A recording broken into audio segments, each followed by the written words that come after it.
Hey, Ray, why don't you do a toast, huh? Yeah? Everybody get your glass. Okay. I just want to thank my wife for whipping up this beautiful dinner. It's you. You again. Sitting far too close to the TV. Closer than any adult would approve of, but exactly where you felt safest. The carpet rough beneath your legs, the glow of the screen warming your face, casting soft blue halos around the room. The house is loud in the way houses get on Thanksgiving. Clattering pans, a distant argument about whether the turkey is dry, someone laughing down the hallway, but here in front of the television, everything feels quiet. Everything feels still. And maybe you don't remember the exact year. Maybe you don't even remember which family member hosted that time. But you remember this, the feeling of waiting for a Thanksgiving episode from your favorite 90s show to begin. Back then, TV episodes weren't just episodes. They were events, small rituals stitched into the fabric of your childhood, arriving at the same time every year like a silent promise. If you missed it, you missed it. There was no next episode starts in 5 seconds, no streaming, no second chances, and because of that, it meant something. These Thanksgiving specials became tiny memories you didn't know you would carry with you for decades. Memories that would one day glow inside you the way the TV once glowed in that dark living room. You didn't know it at the time, but these episodes were giving you something. Comfort, laughter, a sense of belonging, an escape, a window into worlds where families fought and healed in the span of 22 minutes. Tonight, you're not just remembering them, you're stepping back into them. Maybe that's the strange magic of the 90s, how the television didn't just show you a holiday, it created one.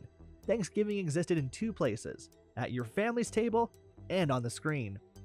And sometimes the one on the screen felt a little easier to understand, because the families in those shows were messy in ways you recognized, but also tidy in ways yours wasn't. Their problems were big enough to feel real, but small enough to solve before the credits rolled. And when the turkey burned or the dinner went sideways or a secret came out, it felt safe to laugh, because it wasn't your life, just a reflection of it. You weren't watching strangers, you were watching echoes. Echoes of what family could look like, echoes of what forgiveness could feel like, echoes of what it meant to gather around a table, whether it was real or fictional, and try again. And if you listen closely now, leaning just a little closer to whatever screen you're using today, you can still hear them. The jokes, the arguments, the laughter, the clatter of forks against plates, the warmth. Those 90s Thanksgiving episodes never really left you. They were just waiting to be remembered. Let's start in a house where magic bubbles beneath the surface. Sabrina the Teenage Witch. A home where the lights don't just flicker, they communicate. Where spells misfire like popcorn in a microwave. Where the furniture feels more alive than half the people you knew in school. Love Means Having to Say Your Story wasn't a typical Thanksgiving story, but nothing in Sabrina's universe was typical. She was a teenage witch, caught between adolescence and enchantment, trying to fix a mistake no spell could undo. I hate being a witch! I just turned the most popular girl in school into a pineapple. And isn't that what most holidays are? Apologies wrapped in casseroles. Second chances disguised as side dishes. Moments where you try to make things right because the calendar says today is a day for family, even if you're not sure what that means yet. Sabrina learned the hard way that not everything can be fixed with magic. And you learned, watching her, that sometimes the hardest apology is the honest one. Then you drift into something stranger. Something heavier, something prehistoric, and yet eerily familiar. Dinosaurs, A Tale of Two Turkeys. If you were young, you laughed at the puppets with their rubber skin and giant blinking eyes. But watching it now, there's something sharper in the writing, something bold enough to hide inside a primetime family sitcom. Earl wrestling with the morality of eating a turkey, the family debating tradition versus compassion, the way the show used comedy as camouflage for truth. There was honesty there, buried beneath the foam and fur. I went to work. Why? Because your mother makes me. Am I at work? No. Am I at work? No. Am I at work? Yes. No, I'm not. Thanksgiving has always been a tangle of contradictions, a celebration built on stories we tell ourselves, a holiday that's warm and complicated in equal measure. Dinosaurs understood that before you did. It told the truth with a smile. Then the world softens again, glittering like Fran Fine's wardrobe. The Nanny pulls you into a mansion where elegance and chaos dance together like mismatched partners.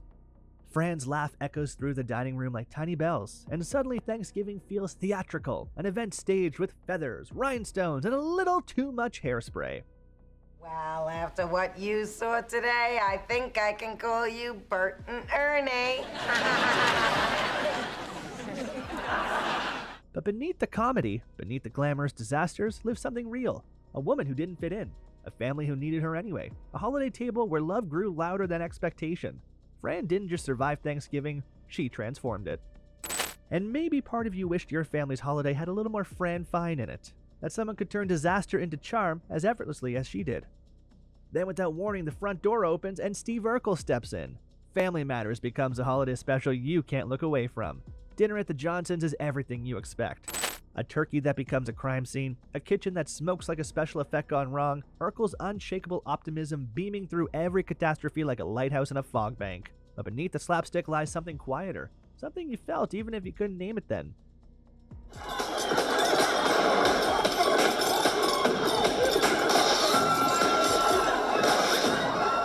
The Johnsons didn't invite Steve because he was perfect. They invited him because he showed up, because he cared, because sometimes family is the person who keeps trying even when everything they touch turns into a sitcom accident. Thanksgiving isn't just about who belongs, it's about who chooses to. And then the mood shifts, the air thickens. You can almost feel the tension rise as if the room knows what's coming. Enter Everybody Loves Raymond's Turkey or Fish episode. A holiday table as battleground.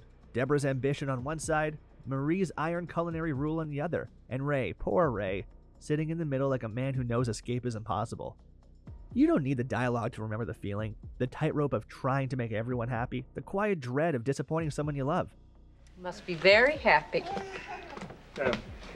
What? What, Mom? This is supposed to be Deborah's Thanksgiving. Look how you're acting here. The silent negotiations that happen beneath every holiday conversation. It's funny, yes, laugh out loud funny. But beneath the laughter, you can hear something else. The truth that families don't argue because they're broken, they argue because they're connected. Because the stakes of being loved are always high. Next up is the Bangs family and the Fresh Prince of Bel-Air's There's the Rub episode. A Thanksgiving story wrapped in a two-part emotional storm. Will and Uncle Phil clash, pride against pride, heat against heat, the kind of conflict that sits in your stomach because it feels too familiar, the kind of fight where no one is entirely wrong and no one's entirely right. Their argument spills into a resort filled with misunderstandings, comedic detours, shady spa employees, and moments where laughter becomes a mask for deeper feelings. But Fresh Prince always knew how to land the emotion.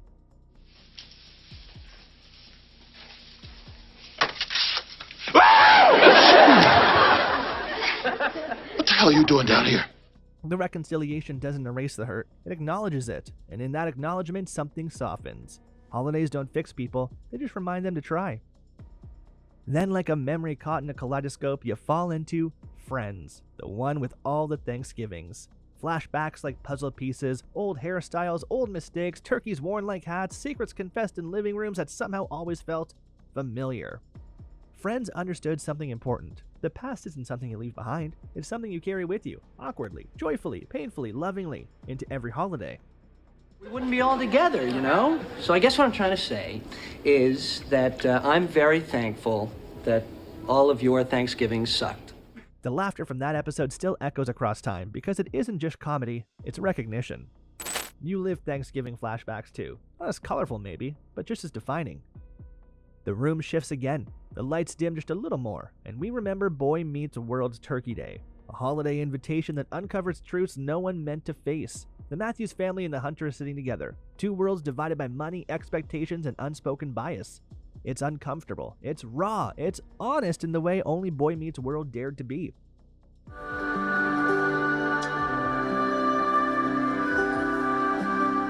Thanksgiving isn't always warm, it isn't always simple. Sometimes it reveals the fractures you didn't know were there. But it also reveals the bridges, the choices we make to understand each other, the moments where empathy steps in quietly and rearranges the room. Boy Meets World didn't give you a perfect holiday, it gave you a true one. And then you slip into Tim Taylor's universe with Home Improvement's A Frozen Moment.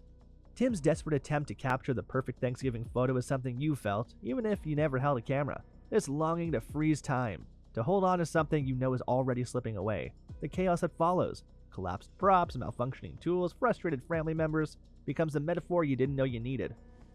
You can't preserve perfection, you can only cherish reality. And sometimes reality is messy, loud, and full of moments you didn't plan. And sometimes those are the moments worth remembering. And finally, the episode that understood Thanksgiving better than any sitcom before or after, it can't be anything other than The Simpsons, Bart vs. Thanksgiving. Bart's impulsive act, Lisa's heartbreak, a centerpiece destroyed not by malice but by the carelessness of childhood, a runaway journey into the cold edges of the holiday, a homeless shelter, a family divided across two emotional landscapes. All right, Bart, that's it. Go to your room, now! Okay, I'll take some white meat and stuffing to go and send up the pumpkin pie in about 20 minutes. I said now! It's funny in places, but it's also deeply human.